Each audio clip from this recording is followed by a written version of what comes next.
자, 막걸리 시즌3 배반당자 박원기입니다. 자, 항상 사람이 죽거나 문제가 생겨야만 대책을 고민하고 분노하는 게 우리의 일상이 아닌가 싶습니다. 이번에 있었던 정인이 사건 역시 마찬가지인데요. 왜 우리는 항상 뒷분망 치는 것일까 하는 고민을 하게 되는데, 자, 언제나 잊혀지면 그만인 게 아닌 반드시 고쳐야 할 문제에 대해서 이야기를 해보는 시간 갖도록 해보겠습니다. 자, 전북희망나눔재단 양병준 사무국장, 그리고 뉴스원의 이정민 기자 함께했습니다. 자, 안녕하세요. 반갑습니다. 예, 안녕하십니까. 양부모 학대로 숨진 정인이가 묻힌 경기도 양평의 장지에는 한파 속에서도 추모 행렬이 이어졌습니다. 정인이 사건에 대한 첫 공판이 열린 서울 남부지방법원 앞. 재판 시작 2시간 전부터 법원 밖은 시민단체 회원들로 북적였습니다. 양부모에 대해 살인죄를 적용하고 엄벌하라는 항의 시위를 하기 위해서입니다. 벌써 이 정인이 사건이 언제 있었죠? 작년 10월이죠. 네네. 벌써 그러면 4개월이 다 돼가는 지금 시점인데 이 사건은 어떻게 보셨습니까? 저 같은 경우는 처음에 작년 10월에 기사로 접했을 때 이게 이제 아이가 없는 가정에 입양을 해서 이 아이 키우는 일이 녹록지 않잖아요. 네. 그래서 안타깝지만 또 이런 사건이 발생했구나라고 생각을 했었는데 최근에 보도된 내용들을 보면 첫째를 키우고 있었고 그 첫째와 놀아줄 아이를 찾기 위해서 입양을 했고 또 자녀를 키워본 부모들이면 그 마음을 알 거거든요. 근데 어떻게 그 같은 공간에 있으면서 그렇게 큰애는 자기가 낳았다고 해서 예쁨과 사랑을 주고 둘째는 그렇게 무시하고 학대하고 할 수 있는지 정상적인 사고나 생각을 갖고 있는 사람들이 할 수 없는 범주를 넘어선 더 악랄하고 좀 잔혹한 사건이 아니었나 이렇게 생각이 듭니다. 특히나 아이들은 되게 뭘 해주는 것이 없어 얼굴만 봐도 빵긋빵긋 웃는데 정인이가 마지막 가기 전에 얼굴 모습을 보면 되게 표정이 굳어져 있거든요. 네네. 너무나 마음이 아프고 너무나 좀 많이 힘들었던 그런 그 사건이었던 얼마나 것 같습니다. 어린 게 눈치를 보면서 살았을까. 네. 그런 어떤 자아가 이미 형성이 되어오고 있는 나이잖아요. 지금 이제 네네. 돌이 지나고 했을 때 저도 이제 아이를 키워봐서 하는데 돌 지나서가 애들이 이제 얼굴이 핀다고 하죠. 네. 정말 가장 이쁠 때고 우리가 그 뉴스를 통해서 사진을 봤을 때에도 굉장히 그 미소가 이쁜 아이였는데 나중에 뭐 이렇게 손 하트 하는 장면 같은 경우도 굉장히 어색하게 하고 있는 장면을 우리가 봤단 말이에요. 네. 우리 이정민 기자 같은 경우는 아직 장가를 안 갔으니까 네, 아직 슬라에 뭐 아기가 없었기 때문에 그렇다더라도 뭐 조카나 뭐 주변 친구들 아이들 보면 이 사건 결부지어서 생각할 수 있는 거잖아요. 예, 그렇죠. 네. 제가 아직은 미혼이지만 그 제 친구들이 이제 막 결혼을 해가지고 정인이만한 아이가 지금 있을 때거든요. 네. 그리고 그 조카들을 봐도 제 자식이 아닌데도 불구하고 제 눈에 넣어도 아프지 않으면 자꾸 보고 싶고 그렇잖아요. 네, 그렇죠. 네. 생각나고 그러거든요. 네네. 하고 영상 통화도 이렇게 하고. 네. 근데 이 정인이 사건을 저는 뉴스로만 저도 같은 기자이길 떠나서 뉴스로 이렇게 접하면서 봤는데 진짜 너무 예뻐요. 보면은 진짜 네. 너무 그 이쁜 아기를 갖다가 어떻게 사람이 이 정도까지 이렇게 할 수가 있나. 또 양부모와 양부모라는 사람들이 그래가지고 제 친구들도 같이 그걸 보면서 이제 아픔을 같이 공유를 했었고 같이 욕도 하면서 그렇게 접했던 사건이죠. 뭐 저희 어머니 같은 경우는 한번 정리 사건 때문에 우시더라고요. 네. 뉴스를 보시면서 그러니까 네. 어르신들로서는 감히 상상이 안 되는 건데 그 정인이라는 아이를 하나의 사람인데도 생명인데도 그 인간의 존엄성이 있는데도 불구하고 자기 큰 아이의 어떤 반려적 네네. 입장으로 입양을 해서 키운 거란 말이에요. 네네. 그거 상상한 것 자체가 굉장히 못된 거잖아요. 네. 그렇죠. 자, 이런 부분들에 있어서 뭐 많은 시민들도 함께 분노를 표출하고 있고 아주 그냥 화를 내고 있는데 실제로 우리 지역에서도 이제 진정서를 써가지고 이제 보내는 열풍들이 있었습니다. 네. 법원에 그렇죠. 그랬었죠. 이게 뭐 그런데 법원에 진정서 보내는 것도 뭐 크게 의미가 없다면서요. 예, 이게 단순 저도 최근에 알게 된 사실인데 보통 국민들은 이런 사건들을 접했을 때 이제 아무래도 이제 법감정이라는 게 있기 때문에 네. 아무래도 저뿐만 아니라 모든 국민들이 국문산 사건이고 감정이입됐다고 봐요. 그래가지고 정인이 양 부모에 대해서 처벌을 강화해달라는 취지의 진정서를 네. 해당 법원에 제출하게 됐는데, 그러니까 저뿐만 아니라 일반 시민들은 진정에 대해서 되게 좀 어렵게 벽을 느끼다시피 어려워하는 분들이 많더라고요. 그래가지고 지역 맘카페에서는 최근에 보니까 진정서를 쓰는 방법까지 공유가 되면서 정인이 양부모에 대한 처벌을 강화해달라는 취지의 뜻을 네. 모으자는 취지로 해가지고 다양한 사례와 이제 방법들이 소개가 되고 있는데 그 사례들을 변면에 살펴보니까 이제 자세하게 구체적으로 다 설명이 되어 있습니다. 그쪽에 보면 이제 질문 형식들도 보면은 뭐 A4 용지로 써도 되나요? 평지지로 써도 되나요? 이런 이제 질문부터 해가지고 뭐 인터넷으로도 이게 가능하다는 이제 정보 서로 공유가 되면서 이제 이렇게 뜻을 모으게 되는 것이죠. 근데 이제 국민들이 정말 분노를 했고 이제 국민청원도 20만 명을 넘어섰어요. 청와대에서도 답변을 내놨었죠. 네. 어떤 예, 답변을 내놨었죠? 그때 당시에 국민청원에 해가지고 네. 크게 요약을 해본 4가지로 요약을 해볼 수 있을 것 같아요. 우선 첫 번째로 보면은 정인이 양부모에 대한 처벌을 강화해달라. 네. 그리고 두 번째는 담당 수사관, 정인이 사건을 맡은 양천경찰서 네. 담당 경찰관들에 대한 처벌을 해달라. 그리고 세 번째는 정인이 사건에 대해서 이 같은 사례가 더 이상 발생하지 않도록 이에 대한 대책 마련이 필요하다. 이 정도로 압축을 해볼 수 있을 것 같은데요. 네. 당시에 이제 청원 답변 요건이 20만 명 이상 네네. 동의가 있어야 하지 않습니까? 그래가지고 그때 당시에 이제 김창룡 경찰청장과 네. 권덕절 복지부 장관이 나와가지고 직접 대국민 사과를 하고 대책을 발표하게 됐습니다. 그때 네. 당시에 살펴보면은 경찰 입장에서 보면은 경찰청장은 이제 일선 아동학대 신고가 접수가 되면은 일선 이제 전단팀이 있지만 그걸 넘어서 서장이 직접 초동 수사부터 사건 종결까지 일례로 관리를 하게 되고 네. 또 이와 별개로 이제 전담 수사팀이 만들어집니다. 그래가지고 이거에 대해서 좀 더 자세하게 사건을 들여다볼 수 있는 계기에 대한 발판이 네네. 마련된 것을 볼 수 있을 것이고요. 또 사건 이후에도 이제 아동에 대한 사후 관리에 대해서도 좀 더 관리를 강화하겠다 그런 취지로 요약해 볼 수 있을 아니 것 그런데 같습니다. 경찰청장이 그렇게 나와서 이야기까지 했는데 그 이후에도 또 비슷한 사건들이 발생을 했는데 경찰의 대처가 미흡했던 부분들이 또 지적이 몇 번 됐어요. 그랬었죠. 인천에서도 있었고 네. 그 이후에 순창 경찰서에서도 예, 그 그렇죠. 신고를 한 사람의 어떤 신원이 예, 이런 부분들 보면 계속 이야기해 주시죠. 예, 그 방금 우리 사회자분께서 말씀해 주셨다시피 저희 지역인 이제 순창서 같은 경우는 아동학대 신고자에 대한 신고자의 신분이 노출이 된 사건인데요.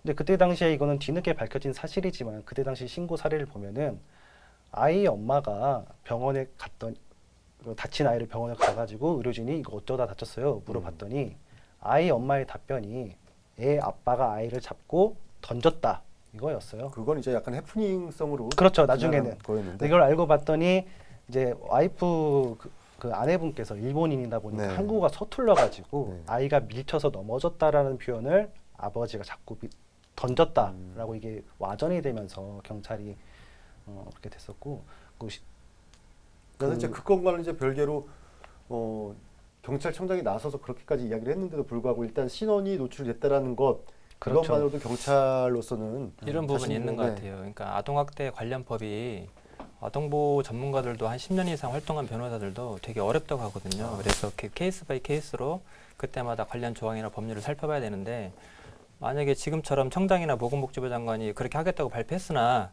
그 일선까지 전달될 때는 또 매뉴얼이 개편돼야 되고 그래야죠. 그걸 숙지하는 데 시간이 걸리고 일선에 있는 현장 경찰들은 전문가가 아니기 때문에 예를 들면 그런 일들은 그 비일비재한 경우예요. 그러니까 가해자의 신원 노출을 그러니까 신고자에 대한 신원 노출을 하지 않는 게 일반적인 상식인데 현장에서는 그런 어떤 법률적 지식도 전혀 없는 상태에서 뭐 총장이나 이런 사람들이 당장 제도 만들어가지고 이렇게 하겠다고 하면 일선에서 움직이는 사람들은 현장에서 움직여야 되는데 그 사람들은 전혀 그런 준비가 돼 있지 않잖아요. 예를 들면 제가 오늘 갑자기 자리를 옮겨가지고 뭐 아동보호 전문 공무원이 됐다거나 네. 아동보호 전문 기관에 취업을 해가지고 담당자가 됐을 때 저한테 그 사건이 주어지면 도저히 할 수가 없는 거죠. 그러니까 매뉴얼에 따라 또 움직여야 되는 게 공무원들의 그렇죠. 직업상의 어떤 특징이고 하기 때문에 근데 그런 것들이 일사불란하게 한 번에 뭐 발표했다고 해가지고 당장 내일부터 실행될 수 있는 건 아니기 때문에 네. 그게 어려움이 있는 거죠. 그러니까 공무원들이 자의적으로 먼저 나서고 싶어도 그에 따른 또 규제가 또 있기 때문에 이 규제에 대해서 또 혹시 내가 이걸 벗어나지 않았을까 하는 그 처벌이 두려워가지고 꾹 참고 있는 분들도 많다고 하더라고요. 아동 학대와 관련해서 사회복지사나 관련 담당자들이 이거에 대해서 상담을 하고 네. 나섰을 때 이게 이제 직업적인 측면을 넘어서 개인적인 감정이 이제 대입이 되다 보니까 네. 이런 사태가 빚어졌다고 저는 판단이 들어요. 이번에 정일 사건 같은 경우에 보면은 이분들이 앞서서 아까 말씀해 주셨다시피 방송에 타고 선한 이미지가 만들어져 있던 상태였어요. 근데 그거를 대하는 공무원들이나 사회복지사들은 이분들이 이런 영향을 미친 상태에서 아동학대가 이분들이 설마 아동학대를 했겠어? 이런 식의 선입견이 자리 잡혀 가질 있다 수밖에 보니까 없고. 그렇죠. 좀 그러니까 더 방송이나 우리가 우리 통신사 기자지만 이렇게 뉴스나 언론 보도를 통해서 누군가를 소개할 때에는 그만큼 또 철저하게 네. 이 사람이 어떤 사람인지를 검증을 해야 될 필요성이 있을 것 같아요. 네. 방송에서 보여지면 아무래도 신뢰성이 더 커질 수밖에 없고 그런 부분들이 있으니까. 그러니까 이처럼 이제 실제 아동학대 같은 경우, 정인이 같은 경우는 자기의 어떤 감정이나 의사표현을 할 수 없는 영화였잖아요. 네. 그리고 실제 가정 내에서 일어나는 일들에 대해서는 뭐 CCTV나 이런 증거를 확보하기 쉽지 않고 네. 피해자인 정인이에게 조사를 했을 때도 자기 진술을 할 수 없기 때문에 어떤 학대에 대한 정황이나 증거들을 확보하기 어렵고, 특히나 우리 한국은 부모가 친권을 행사하면 그 경찰들이 아무리 정말 명확한 증거가 있지 않는 이상은 그렇죠. 공권력이 개입하기가 어렵기 때문에 음. 그 내부까지 어떤 방송이든 외부에서 살펴보기는 쉽지 않았을 것 같습니다. 특히나 우리 한국적 분위기. 그러니까 어떤 그런 개개인의 도덕성을 한번 또 논해봐야 될 것 같은데, 아까 말씀하셨던 것처럼 이 양 부모들은 양가 부모님들이 다 목사, 네, 개신교 목사였고, 이들도 그 아주 독실한 크리스찬이라고 교회에서 뭐 칭찬을 많이 받았고, 이런 상황에 또 양자까지 입양을 했으니 더욱더 고결하게 봤을 거 아니에요. 네, 네. 요즘 같은 경우 특히 개신교가 많이 욕을 먹고 있는 상황인데, 코로나19 시대에 지금 맞춰서 어떻습니까? 이런 개신교라고 하는 게 특정 종교가 이거하고 결부가 되어서는 또 안 되는 거긴 한데. 근데 어쨌든 지금 그 부분도 많이 논의되고 있긴 한데요. 네. 조금 구분해서 봐야 될 게, 물론 부모의 책임 말할 수 있지만, 엄밀히 말한다고 하면 그런 국민들의 어떤 분노나 감정, 그다음에 그동안 기독교가 해온 어떤 잘못들에 대해서 어떤 그 가해자를 지목을 해서 그 분노를 쏟아내는 건 저도 뭐 그럴 수 있다고 보지만, 이 사안을 좀 더 냉정하게 바라봐야 저희가 이렇게 분노하는 것은 똑같은 정인의 사건을 예방하기 위한 데 초점이 맞춰져야 되기 네. 때문에 그런 쪽으로 좀 공분을 쏟아내야 된다고 보고요. 네. 그리고 기독교랑 종교가 원래 우리 사회의 아픔도 치유하고 사회에 그늘지고 소외된 곳에서 함께 아픔을 함께하는 게 어떤 우리 종교의 역할이기도 한데, 지금은 우리 사회가 오히려 교회를 걱정해야 되고 기독교를 걱정해야 되고, 이런 부분들에 대해서는 어떤 기독교가 어떤 자기의 어떤 본질을 잃고 있는 것은 아닌지. 기독교라고 하면 천주교 쪽에서 약간 반발을 할 수 있습니다. 네, 개신교라고. 예, 네, 예, 범위를 개신교가 좀 한정이- 본질을 잃고 있는 게 아닌지 네. 싶기도 하고요. 그리고 적어도 어떤 신앙생활이라고 하는 것은 좀 상식을 뛰어넘어선 영역이 있긴 하지만 네. 몰상식에서는 안 된다고 생각을 하거든요. 그러니까 이번 코로나 상황에서도 그렇고 어떤 교계의 어떤 일부 사람들이, 어떤 집단들이 몰상식한 행동을 보여주는 것들, 그다음에 이런 정의의 사건 같은 이런 행동들, 이런 것들은 좀 깊이 스스로가 좀 돌아보고 좀 반성을 해야 될 것 그 같고요. 몰상식에 나오는 기원은 어디에 있다고 보는 거예요? 어떤 보통 통면적으로 보통 보편 지식이나 우리 네. 한국 사회나 우리 사회에서 사람들에게 도덕적으로 윤리적으로 요구하는 상식적인 순이 있는데, 그것은 우리가 또 배우지 않는다 하더라도 알 수 있는 거거든요. 그렇죠. 최근에 어떤 인권 문제가 부각되는 것도 어떤 상식적인 수준에서 건드리는 거거든요. 그런 어떤 사회적 수준이 이제 많이 올라갔기 때문에 그만큼 우리 일반 시민들도 종교인들에 대해서, 기독교에 대해서, 개신교에 대해서 바라보는 시각이 높아졌고요. 최근에는 어떤 정보들이 많이 공유가 되기 때문에 그런 사건들이 숨긴다고 해서 숨겨지지 않거든요. 맞아요. 그래서 그런 것들을 좀 더 투명하게 공개해야 되고, 이 종교라는 영역은 굉장히 또 폐쇄적인 부분이 있거든요. 그래서 그런 부분들이 좀 더 과감하게 오픈되고, 그런 것들을 좀 뼈를 깎는 자기 반성을 하지 않으면 교회가, 우리 그 개신교가 더 이상 사람들로부터 어떤 뭐라 그럴까, 존경의 대상, 뭐 의지할 대상, 이렇게 되지 않을 수도 있을 것 같기 때문에 그런 부분들은 좀 정말 우리 뼈아프게 국장님은 돌아봐야 될 것 종교가 같습니다. 개신교. 네, 교회 저는 다니시는 개신교 거고. 맞습니다. 우리 이정민 기자는 종교가 저는 없어요? 무교입니다. 그래요. 그 종교가 없는 입장에서의 개신교의 이런 최근의 일탈들, 네. 뭐 정인이 사건뿐만이 아니라 어떻게 보십니까? 이게- 그래서 종교를 안 가지시는 건가요?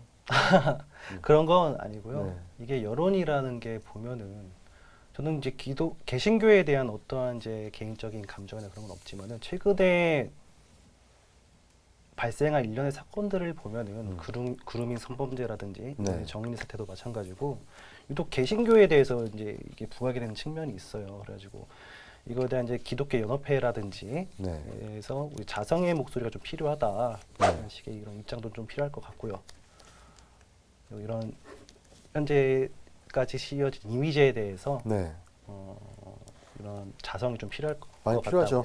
자, 일단은 무엇보다도 아까도 얘기했던 것처럼 그 경찰의 허술한 대응들이 상당히 문제였거든요. 점검해야 될 것들이 한두 가지가 아닌 것 같은데 어때 우리 이 기자 현장에서 봤을 때 이제 경찰을 주입하는 입장에서 네. 그 경찰 대처에서의 아쉬움이 있는 부분들은 어떻게 짚어가야 될까요? 그러니까 아동학대 사건 같은 경우는 다른 일반의 사건과 달리 좀 더 그 특징이 좀 있다고 생각을 해요. 아까 국장님께서 말씀해 줬다시피 아동학대라는 자체가 가정 안에서 누구나 볼 수 없는 가정 안에서 일어나기 때문에 은폐될 수 있는 확률도 되게 많을 것이고 또 이게 혹자는 누군가가 이 아동학대가 다 드러나가 신고가 이루어졌을 때 이를 대하는 경찰관의 일선 경찰관들도 아마 여성 청소년과에서 일선에서 네. 담당하는데 직원들을 해봤자 고작 10명 안팎 수준이란 말이죠. 근데 이게 신고 건수도 하루에 몇십 건씩 들어온 걸 알고 있는데 물론 그거는 이제 5인 신고도 많을 것이고 그렇지만은 전문성뿐만 아니라 인력적인 문제도 좀 부족한 부분이 있지 않나 그런 생각이 들고 합니다. 그럼 어떻게 해야 될까요? 이런 공동 대응 체계를 꾸리겠다고도 이제 발표를 했단 말이에요. 필요한 경찰에서는? 것 같습니다. 그러니까 이게 실은 우리 한국에서도 2000년도에 영국에서 어떤 클린비 사건을 통해서 2013년도에 우리 한국에서도 이서연 사건 울산에서 있었던 네. 서연이 사망 사건을 통해서 이서연 보고서라는 걸 냈거든요. 네. 근데 그때도 경찰하고 어떤 아동보호 전문기관에서는 예를 들면 너네가 학대라고 판단하지 않아서 우리가 개입하지 않은 거잖아. 니네 점수표에 그렇게 썼잖아라고 하면서 계속 핑퐁을 했었거든요.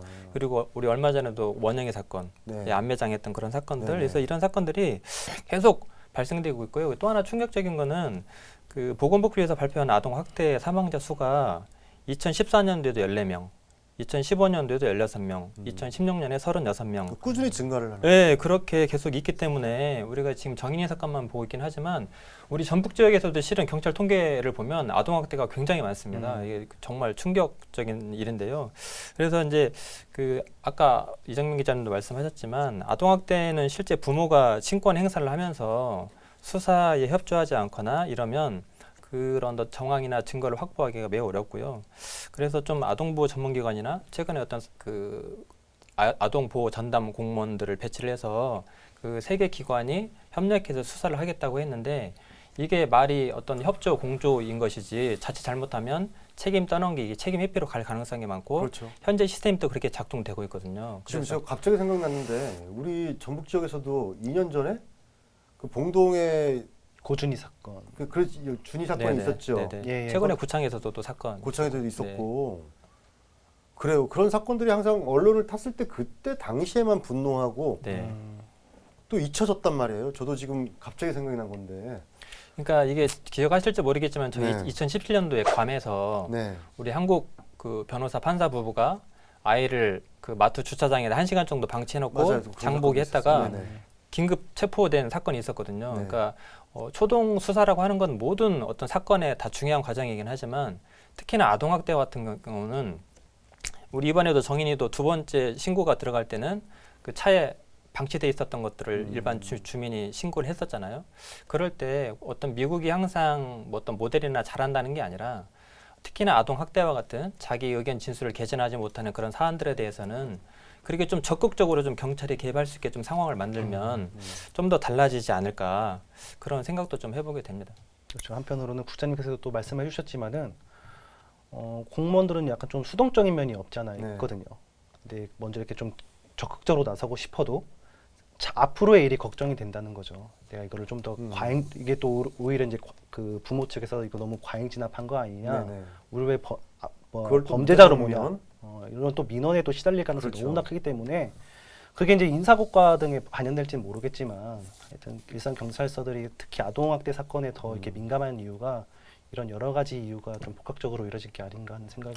그러니까 실제 경찰이 아동학대 사건 수사를 해서 부모와 분리조치를 시킨 다음에 그 사건이 역으로 부모가 그 경찰을 고소를 해가지고 경찰이 오히려 징계를 먹고 그리고 주변 어떤 동료나 조직에서도 보호해주지 않고 너가 판단을 잘못해서 그러니까 그렇게 판단할 만한 어떤 지식이나 경험이 없는 상태에서 그 경찰 신분을 가지고 그 아이를 구하기 위해서 정말 열심히 노력을 했었는데 그 애쓴 결과가 모든 비난이 그 사람에게 우리 특히나 한국 사회는 어떤 일이 생기면 누군가를 강하게 비난하면서 그 일로 그냥 무마시키려고 하고 그런 일들이 많은데 경찰이라고 하는 조직 내에서도 그랬던 거죠. 그러다 보니까 그런 어떤 수사 업무를 기피하게 되고 전문성이 쌓일 수가 없고 그리고 이건 우리가 나중에 법으로 대응했을 때 부모에게 줄 수밖에 없어라고 하는 어떤 그 선입견 사례들을 만들어 버리니까 쉽지 않은 거죠. 그러니까 경찰이 어떤 정확한 증거를 가지고 수사를 했다고 하면 그 어떤 처벌이나 그런 것들을 면할 수 있게 해준다거나 보호를 좀 해줘야 되죠. 정당한 절차와 과정을 통해서 수사를 진행했다고 하면요. 그러니까 그 아동 학대라는 게 어떻게 보면 대한민국 뿌리 깊이 박혀 있는 유교 사상에서 나오는 네네. 내 새끼를 내가 때린다던데 그 어떤 소유의 개념으로 보고 있었던 맞습니다. 부분들이 있기 때문에 공권력이나 외력이 침범하기가 상당히 힘든 건데 이런 인식 자체도 많이 변해야 되는 상황이거든요. 네, 맞습니다. 아까도 이야기했던 것처럼 순창 같은 경우에도 그 경찰이 또 이제 이번엔 정세를 잘못하는 거예요. 아까는 뭐 경찰이 도리어 간섭을 했는데 오히려 역효과를 당하는 경우도 있지만 그 순창 같은 경우는 어떻게든 이제 해프닝으로 끝났지만 그렇죠. 그거를 신고한 사람의 어떤 신원이 다른 사람들에게 공개가 된다는 것 자체도 굉장히 문제가 되는 거잖아요. 네, 이번 사건만 보더라도 이건 해프닝으로 끝난 사건이기만 하지만은 그 선을 들여다 보면은 이게 신고자가 당시에 이제 순창 요양원에 이제 순창 보건의료원의 이제 의사였는데 이분이 아동 학대 그 보호자 진술과 상처들을 봐가지고 신고를 했어요. 근데 경찰이 이제 해당 부모 아버지를 불러가 조사를 하는 과정에서 저희 병원 가셔가지고 이런 이야기가 돌던데 아동 이렇게 때린 거 아닙니까? 이제 그 말은 아버지는 화가 너무나 나가지고 병원에 당장 쫓아가서 그 의사에게 2시간 가량 넘게 이제 폭언과 비슷하게 이렇게 쏟아냈다는 거죠. 해코지 그 의사는 이제 해코지를 당해야만 했던 거죠. 이런 사례를 비춰봤을 때 이제 의무 신고자를 가진 어린이집 교사나 의사 등 해가지고 내가 이걸 신고했을 때 경찰한테 내 신분이 노출이 돼가지고 이런 해코지를 당한다고 하더라면은 어느 누가 이렇게 먼저 나서서 신고를 하겠느냐 이런 생각. 저희가 종종 어떤 사회의 어떤 정의를 위해서 그 정의감 있는 분들이 그렇게 신고를 했다가 선의의 피해를 당하는 경우들을 종종 그래서 그런 것들을 경험했던 분들은 알면서도 외면해야 되고 나서질 못하잖아요. 네네네.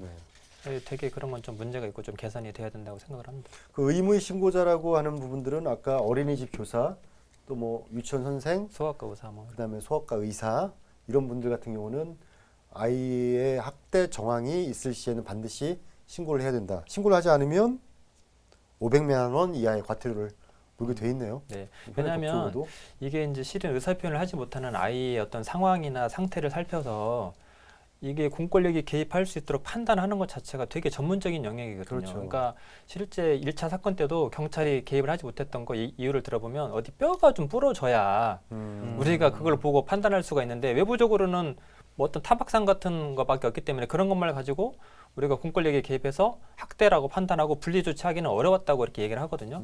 근데 이제 그런 걸 봤을 때 의사들은 그런 것들을 볼 수 있는 전문적인 지식 그리고 아동보호 전문기관 같은 데서도 오랜 경험과 노하우가 쌓여야만 그게 판단할 수 있는 거거든요. 그렇죠. 결국에서 법이 있긴 하지만 그 아동 학대 현장을 학대라고 판단을 하고 공권력이 개입할 수 있도록 판단하는 것은 현장에서 활동하는 일선에서 활동하는 경찰이나 아동보호 전문기관 어떤 그 전문가이기 때문에 근데 그렇게 그 사람들이 전문가로서 양성될 때까지 시간을 기다려주지 않는 거죠. 그렇죠. 시스템 자체가.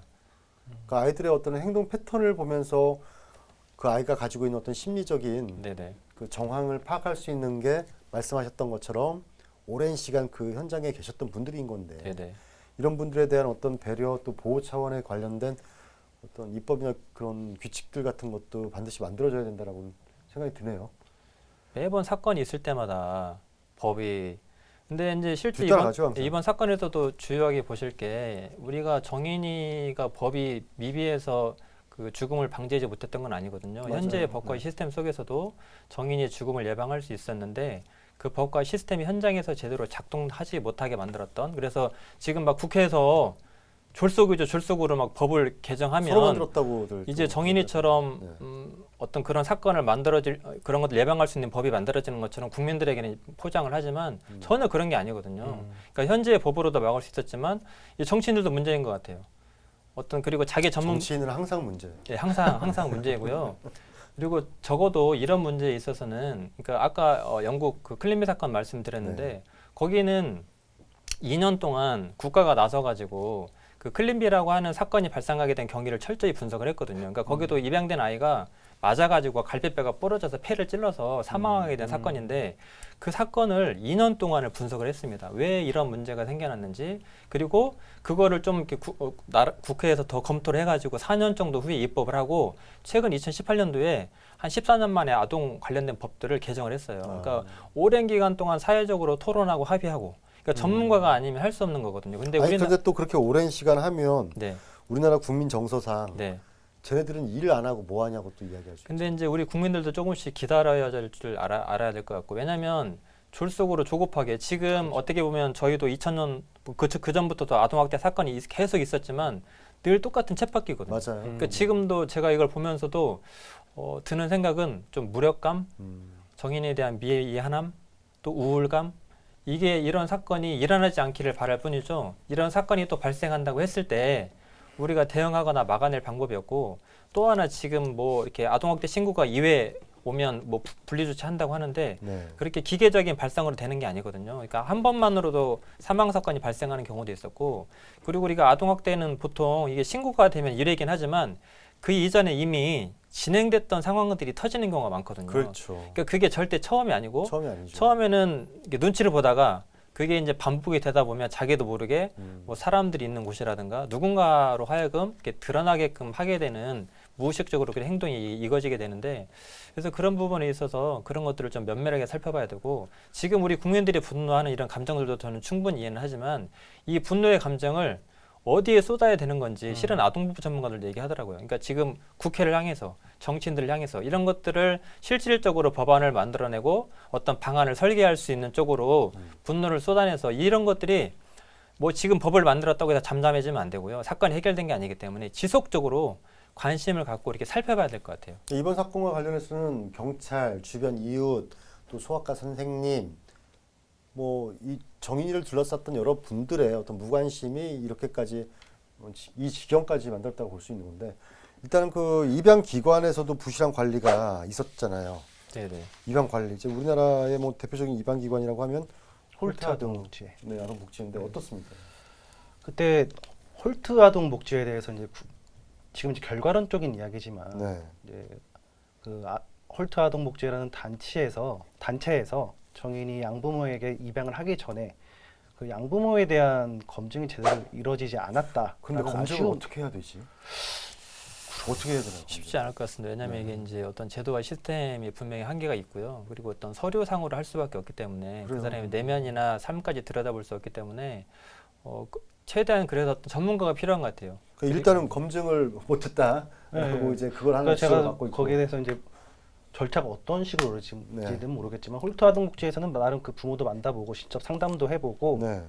또 이분들이 이제 방송에 나가가지고 대대적으로 이제 선한 이미지가 이렇게 쌓아버리면서 네. 됐는데 문제는 이제 아동복지에서도 그 정의를 입양 보내고 나서 네. 사후 관리에 대해서 부족했다라는 여론이 사후 관리는 있었던 어떻게 거죠. 해야 되는 거죠? 예를 들어서 가정 방문이라든지 아동이 잘 크고 있는지 양부모 밑에서 잘 크고 있는지 가정 방문이라든지 아니면 유선상으로 통해서 이렇게 확인이 이루어졌어야 됐는데 홀트 아동복지에서는 이러한 의혹들이 이러한 사후 관리가 전혀 없었던 거 아니냐라는 의혹이 뭐 아이가 있을 때 먹자고 있었다는 거는 한번 발견했었다면서요. 네네네 그것도 이제 신고가 또 이제 신고가 이루어져가지고 근데 그거를 갖다가 이제 제대로 확인을 안 하고 그냥 부모 말만 듣고 그러니까 부모가 예를 들어서 붙였다라고 네. 이야기하면 그것이 핑계를 대니까 여기서 이분들에 대해서 이제 눈치를 이렇게 보는 거예요. 그러니까 아, 그런 그런 정황이 파악됐다 하더라도 예를 들면 집에 찾아갔을 때 집문을 열어주지 않거나 그렇죠. 그런 조사 협조를 거부해도 그거를 강제로 할 수 있는 권한이 없고요. 그러다 보니까 그게 쉽지 않은 것 같습니다. 네, 일단은 문제는 뭐냐면 입양해서 정말 잘 키우는 분들도 많이 있잖아요. 네네. 이제 입양이라는 게 뭐 이제 가슴으로 낳는 나의 또 자식이라고 하면서까지도 많이 지금 전개가 되어야 될 우리 사회 또 하나의 캠페인 중에 하나인데 뭐 이런 정의 사건 때문에 이제 이런 분들한테까지 또 위축될 수 있는 사안이 일어나지 않을까 이런 또 염려도 있거든요. 어떻습니까? 그러니까 이게 그 우리 원래 한국 사회는 과거로부터 어떤 순수 혈통, 네. 그다음에 우리 내시 그래서 막 뭐 씨바지라는 얘기도 있고 네. 사촌 육촌에서 자녀를 입양해서 키우기도 하지만 이렇게 외부에서 입양하는 거에 대해서는 되게 그 조심스러워하고 네. 그리고 철저히 비밀로 유지하고 이게 외부에 드러났을 때는 좀 많은 좀 사회적 문제가 그 야기되기도 하는데요. 근데 어쨌든 이번 어떤 사건의 핵심은 입양이 아니고 아동 학대를 한 게 핵심인데 맞아요. 네. 이게 마치 어떤 입양 어떤 부모가 문제인 것처럼 그래서 입양 가정에 대한 어떤 일반의 오류를 범하지 않아야 될 것 같고요. 실제 아동 학대도 한 80% 정도가 친부모에 의해서 발생되고 맞아요. 있거든요. 저도 그 이야기 들은 적 있어요. 예, 그래서 물론 아동 학대 사건 과정 속에서 이런 홀토 아동복지 역할도 중요하긴 하지만 그뭐 양부모이기 때문에 그랬을 것이다. 친부모가 아니기 때문에 그래서 이런 오류는 좀 범하지 말아야 될 것 같고요. 우리 한국 사회가 여전히 어떤 버려지는 고아나 그 미혼모들 통해서 생긴 아기들 그리고 우리나라는 되게 고아를 많이 수출하는 나라이기도 하거든요. 우리 한국 사회가 입양에 대해서 되게 이렇게 좀 거부하거나 사회적으로 그런 것들이 쉽게 받아들이지 않는 분위기이기 저게 때문에 누구신 줄 알고 지원해 네네네. 드리겠느냐라는 게 예전부터 어르신들이 가지고 그렇죠. 있던 어떤 선입견 중에 하나인데. 네. 그래서 오히려 이제 입양을 좀 더 권하고 네. 입양을 장려해야 되는 상황인데 이런 사건을 통해서 이제 절차만 까다롭게 한다고 해서 그게 어떤 해결 방법은 분명히 아니기 때문에 네. 우리 한국 사회의 어떤 인식도 좀 변화를 끌어내야 되고 자꾸만 어떤 이것을 입양의 문제로 그렇게 끌고 가지 않았으면 하는 바람이 있습니다. 맞아요. 그 말씀이 가장 지금 옳으신 말씀인 것 같아요. 뭐 아동학대 80% 이상이 친부모로부터 이루어지고 있고 네네. 그리고 그 버려진 아이들 자체도 어차피 친부모가 버린 아이들이에요. 네. 그렇죠. 그러니까 모든 거는 그 확실히 이번 사건을 봤을 때 어떤 관점을 정확히 바라보는 시선이 굉장히 그 시선이 맺히는 지점이 중요한데 네네. 그건 입양의 문제가 아니라 아동 학대의 문제이다라는 네네. 부분들을 다시 한번 강조를 하고 싶습니다.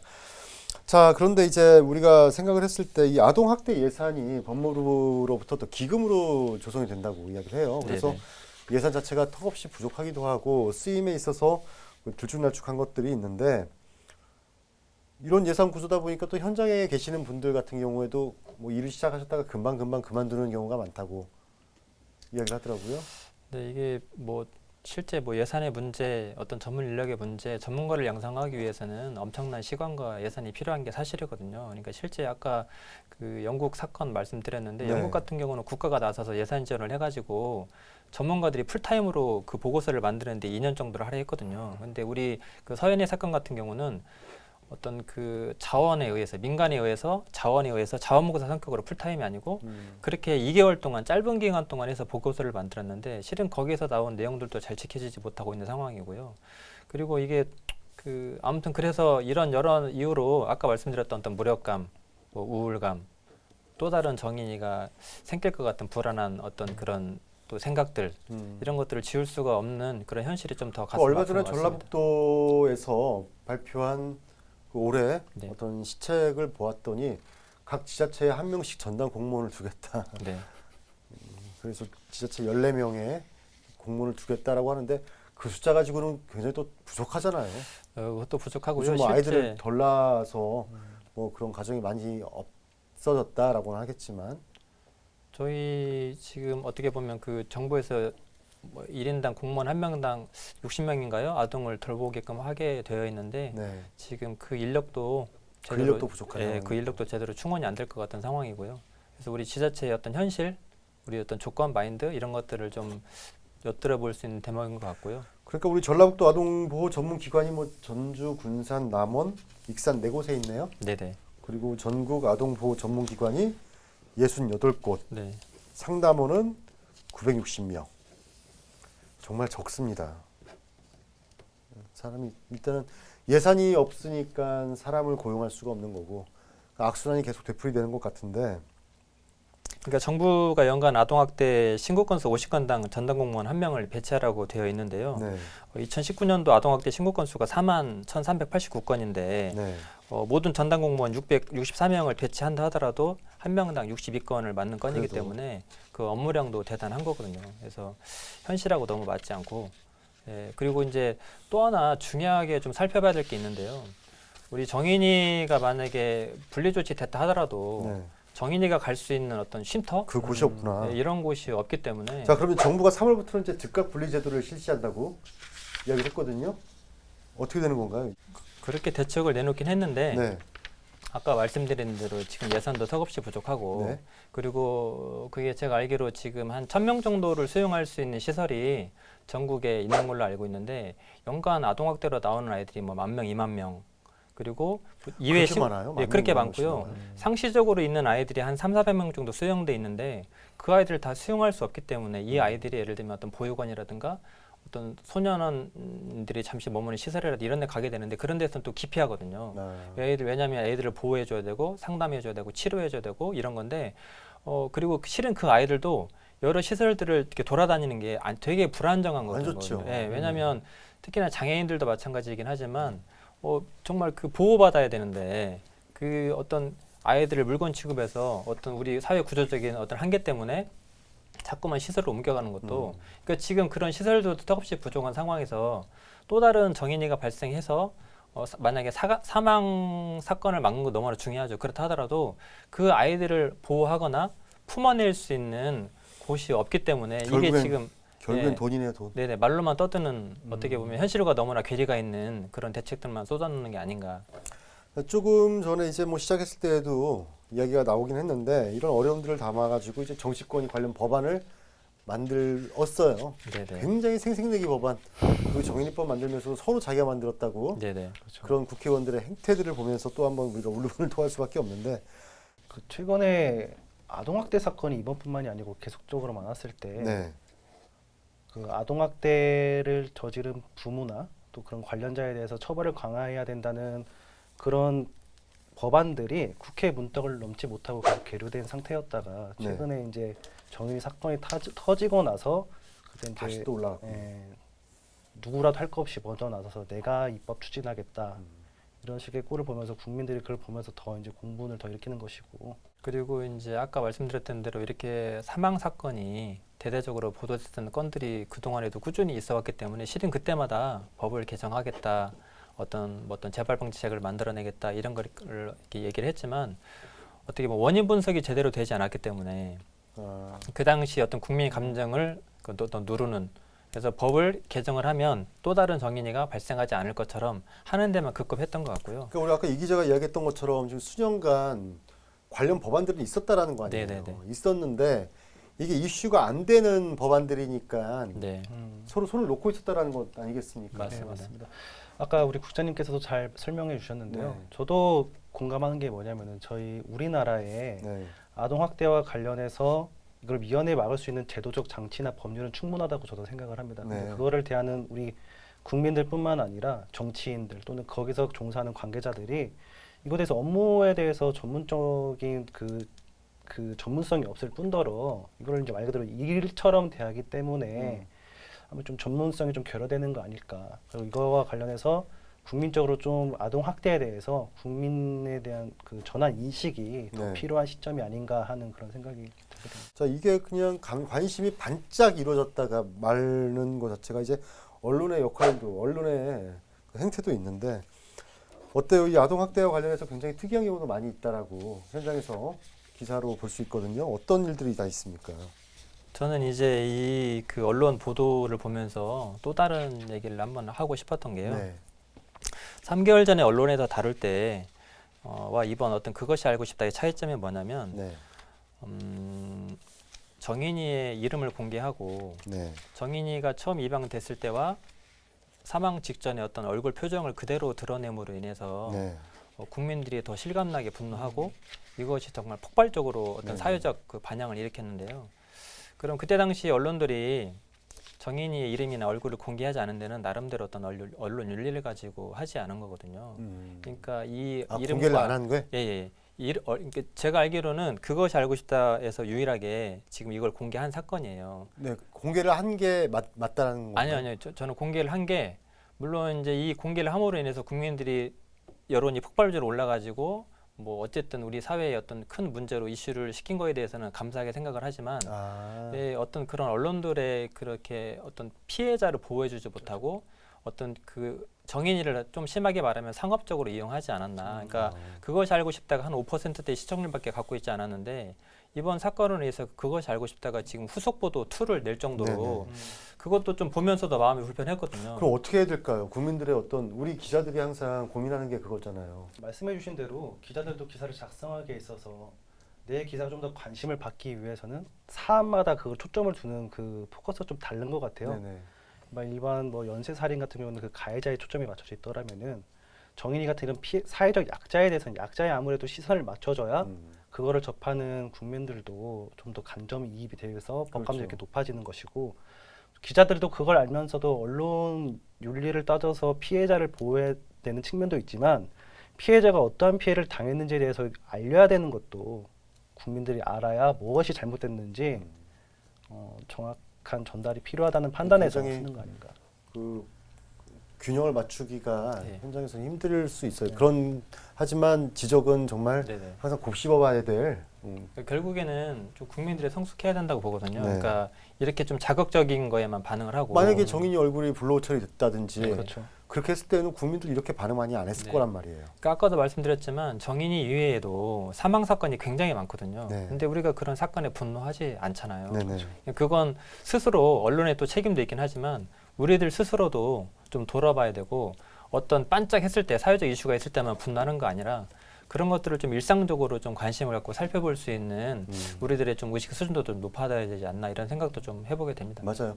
그것과 이제 연장선으로 보았을 때 우리 정인이 사건이라고 불리잖아요. 네네. 관련해서도 지적들이 많다면서요. 이 사건을 이야기할 때 왜 정인이 사건이라고 하냐. 예전에 이제 나영이 사건 같은 네네. 경우도 이름을 그때 붙여야죠, 당시에 피해자의. 예, 정인이 사건 못지않게 그 폭발적인 관심을 끌었던 게 나영이 네네. 사건이었죠. 조두순이라는 흉악범한테 처참히 이제 짓밟힌 아이였는데 네. 그때 당시만 하더라도 이제 조두순에게 초점이 맞춰진 게 아니라 그대로 이제 나영이 사건으로 그랬죠. 불렸었죠. 그때도 그랬어요. 지금 이제 어느 정도 20년 이제 10여 년이라는 시간이 흘렀고 네. 지금은 이제 그나마 조두순 사건이라고 불리면서 시간이 흐름에 따라서 이제 사건이 이렇게 변하는 건데 아마 이제 이것도 말씀해 주셨다시피 이제 저희 국민적 인식이 좀 자극적에만 이렇게 끌리는 것이 아니라 조금씩 이 인식에 대한 전환이 좀 필요해야 되지 않을까, 좀 성숙해져야 되지 않을까. 우리 국민들 굉장히 성숙해져야 된다고 봐요. 네네. 맞아요. 뭐 시민의식이 뭐 대단히 뭐 발전했다고는 하지만 네. 아직 뭐 그렇게 자화자찬하기엔 너무 이른 것 같고. 자, 뉴스에 나오는 아동학대 사건에만 관심을 가질 게 아니라 이제 평소 우리 주변에 있는 아동들이 어떻게 살아가고 있는지 어떤 일상적인 행동에 대해서도 굉장히 관심을 많이 가지고 보아야 할 때인 것 같습니다. 그래야지만이 뭐 제2, 제3의 그 정의 사건이 발생을 하지 않을 거 아니겠습니까? 자, 끝으로 한 말씀씩 해주시죠. 우리나라 한국의 아동보호 시스템 어떤 식으로 가야 된다라고 보시나요? 뭐 계속 말씀드렸지만 현재로서는 정인이 사건과 같은 가슴 아프고 비극적인 사건이 발생하지 않기를 바랄 뿐이고요. 네. 또다시 이런 상황이 벌어졌을 때 또 다른 정인이를 막아낸다고 장담할 수 없기 때문에 좀 더 가슴이 아픈 것 같습니다. 그래서 어떤 지금 현재 국민들이 분노하고 있는 어떤 이런 감정, 국민 여론 이런 것들은 충분히 좀 이해가 되긴 하지만 이런 것들을 좀 제대로 된 방향에 제대로 된 곳에 좀 쏟아내야 될 것 같고요. 그리고 이제 여러 전문가들이 붙어서 장시간 고민을 해야 될 사안이네요. 네네. 네. 이건 좀 이번만이라도 좀 제대로 정말 문제가 뭔지 원인이 뭔지 각 분야의 전문가들이 있거든요. 네. 그런 것들을 좀 심층적으로 좀 토론을 해서 어떤 부분이 문제인지 어떤 걸 개선해야 이런 것들을 막을 수 있는지 좀 철저하게 좀 돌아봐야 될 것 같고요.